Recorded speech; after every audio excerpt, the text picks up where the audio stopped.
வணக்கம் நண்பர்களே, முக்கிய செய்திகளை இந்த பதிவில் பார்க்க போகிறோம். IANS மற்றும் மேட்ரிக்ஸ் ஒப்பீனியன் போல் ரிசல்ட் வெளிவந்திருக்கு. தமிழ்நாடு, கேரளா, அஸ்ஸாம், வெஸ்ட் பெங்கால் இந்த 4 மாநிலங்களுக்கான ஒப்பீனியன் போல் ரிசல்ட்டை மேட்ரிக்ஸ் வெளியிட்டிருக்காங்க. இதில் அஸ்ஸாமை பொறுத்த வரைக்கும் பிஜேபி கம்ஃபர்டபுளாக மறுபடியும் ஆட்சியை பிடிப்பாங்க, ஆட்சியை தக்க வைப்பாங்க அப்படின்னு சொல்லிட்டு தனிப்பெரும்பான்மையோட ஆட்சியை தக்க வைப்பாங்க அப்படின்னு ரிசல்ட்டில் சொல்லியிருக்காங்க. அடுத்து கேரளாவை பொறுத்த வரைக்கும் தொங்கு சட்டசபை அமைவதற்கு வாய்ப்பு இருக்குது, எல்டிஎஃப்க்கும் சரி யூடிஎஃப்க்கும் சரி மெஜாரிட்டி வரதுக்கு வாய்ப்பு கம்மி தான் அப்படின்னு சொல்லிட்டு ரிசல்ட்டில் சொல்லியிருக்காங்க. அதில் எல்டிஎஃப்பை பொறுத்த வரைக்கும் 62லேருந்து 68 தொகுதிகளை எல்டிஎஃப் ஜெயிப்பாங்கனோ, யூடிஎஃப் 67லேருந்து 73 தொகுதிகளுக்குள்ளே யூடிஎஃப் வாங்குவாங்கனோ, பிஜேபி அங்கே 5லேருந்து 8 தொகுதிகளை ஜெயிப்பாங்க அப்படின்னு மேட்ரிக்ஸ் கேரளாவுடைய ஒப்பீனியன் போலில் சொல்லியிருக்காங்க. கேரளாவை பொறுத்த வரைக்கும் யாருக்கும் பெரும்பான்மை கிடைக்காது அப்படிங்கிற ரிசல்ட்டை குறிப்பிட்டிருக்காங்க.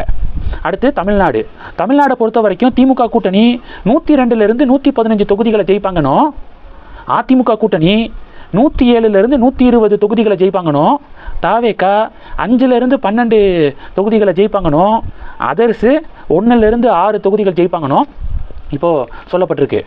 தமிழகத்தை பொறுத்த வரைக்கும் திமுக கூட்டணியை விட அதிமுக பாஜக கூட்டணி எட்ஜ் எடுப்பாங்க அப்படின்னு மேட்ரிக்ஸ் ஒப்பீனியன் போல் ரிசல்ட்டு வெளிவந்திருக்கு. அடுத்து வெஸ்ட் பெங்காலில் நெக் டு நெக் ஃபைட் இருக்கும் பிஜேபிக்கும் டிஎம்சிக்கும் அப்படின்னு சொல்லப்பட்டிருக்கு. பிஜேபி 130லேருந்து 150 தொகுதிகளையும், டிஎம்சி 140லேருந்து 160 தொகுதிகளையும் ஜெயிப்பாங்க அப்படின்னு சொல்லியிருக்காங்க.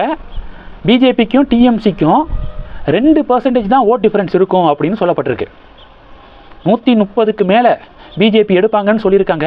இந்த ஒப்பீனியன் போல் 130க்கு மேலெலாம் எடுத்தாங்கன்னா டெஃபினட்டாக ஆட்சியை பிடிக்க முடியும். Majority mark 148. அமித்ஷா பார்த்துக்குவார் பேலன்ஸை அப்படிங்கிறது பாஜக தொண்டர்களுடைய கருத்து. ஒரு மாதத்துக்கு முன்னாடி 100 தான் எல்லாரும் எங்களுக்கு மார்க் போட்டுக்கு இருந்தாங்க. ஆனால் இப்போ தேர்தல் நெருங்க 130 டச் பண்ணிட்டோம். இப்போ இன்னும் தேர்தலுக்கு 15-20 நாள் இருக்குது.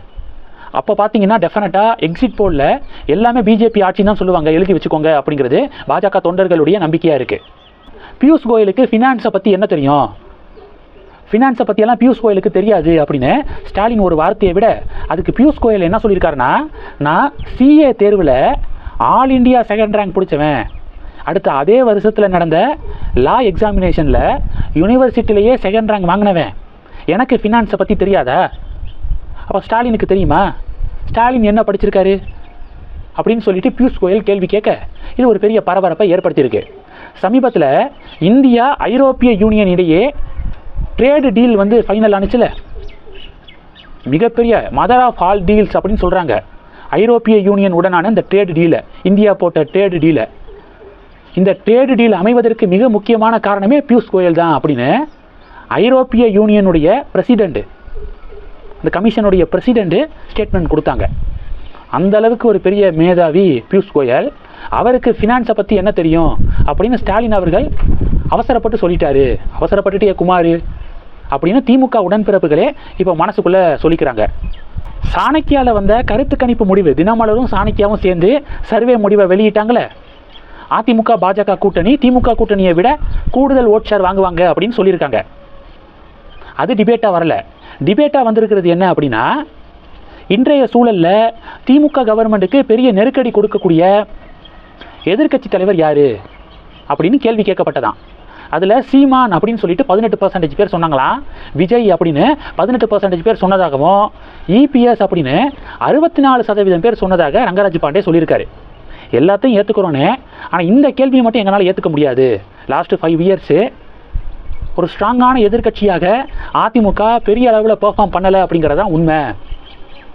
இப்போ கேம்பெயின் ஸ்டார்ட் பண்ணதுக்கப்புறம் இபிஎஸ் ரொம்ப அக்ரெசிவாக பிரச்சாரம் பண்ணுறாரு, நாங்கள் மறுக்கலை. ஆனால் லாஸ்ட்டு 5 இயர்ஸு திமுக கவர்மெண்ட்டுக்கு பெரிய அளவில் நெருக்கடி கொடுக்கல அதிமுக. அண்ணாமலை அப்படிங்கிற அந்த ஒரு நபர் மட்டும்தான் தன்னால் எவ்வளவு முடியுமோ அந்த அளவுக்கு திமுகவுக்கு குடைச்சல் கொடுத்தாரு. அண்ணாமலையை தவிர வேறு யாருமே திமுக கவர்மெண்ட்டுக்கு ஒரு அழுத்தத்தை கூட கொடுக்க முடியலை அப்படிங்கிறதான் நிறையா பேருடைய ஃபீட்பேக்காக இருக்குது. திமுகவை வீட்டுக்கு அனுப்ப அதிமுகவோட பாஜக கூட்டணி அப்படிங்கிற ஸ்டாண்ட் எடுத்தாங்களே, அந்த ஸ்டாண்டை எடுத்துக்கிட்டு அண்ணாமலையை தலைவர் பொறுப்பில் அப்படியே ஸ்டே பண்ண விட்டுருந்தாலே, தொகுதி பங்கீடு விஷயத்தெல்லாம் டெல்லி மேலிடம் பேசிக்கட்டும், அண்ணாமலை பாஜக மாநில தலைவராக கண்டினியூ பண்ணியிருந்தாலே திமுகவுக்கு எதிரான ஒரு அலை இருக்குல்ல இப்போ வீசுதில்ல, அது மாதிரி 2-3 மடங்கு கொண்டு வந்திருப்பார் அண்ணாமலை. இவ்வளவு கத்தி கத்தி இபிஎஸ்சி இப்போ கேம்பெயின் பண்ண வேண்டிய அவசியமே இருந்திருக்காது. அவ்வளவு ஸ்ட்ராங்கான ஒரு திமுகவுக்கு எதிரான நரேட்டிவாக நம்மளை செட் பண்ணியிருப்பார். அதை லாஸ்ட் ஒரு வருஷமாக Nainar EPS and co miss பண்ணிட்டாங்க. அப்போ மிஸ் பண்ணிவிட்டு இப்போ இபிஎஸ் பார்த்தீங்கன்னா ரொம்ப அக்ரெசிவாக கேம்பெயின் பண்ணிக்கிருக்காரு. இந்த செய்திகளை பற்றி உங்களுடைய பார்வைகளை மறக்காமல் கமெண்ட் பண்ணுங்கள். தொடர்ந்து கனெக்டில் இருங்க. அடுத்தடுத்து நிறையா பதிவுகளை பார்க்க போகிறோம். நன்றி. ஜெய் ஹிந்த்.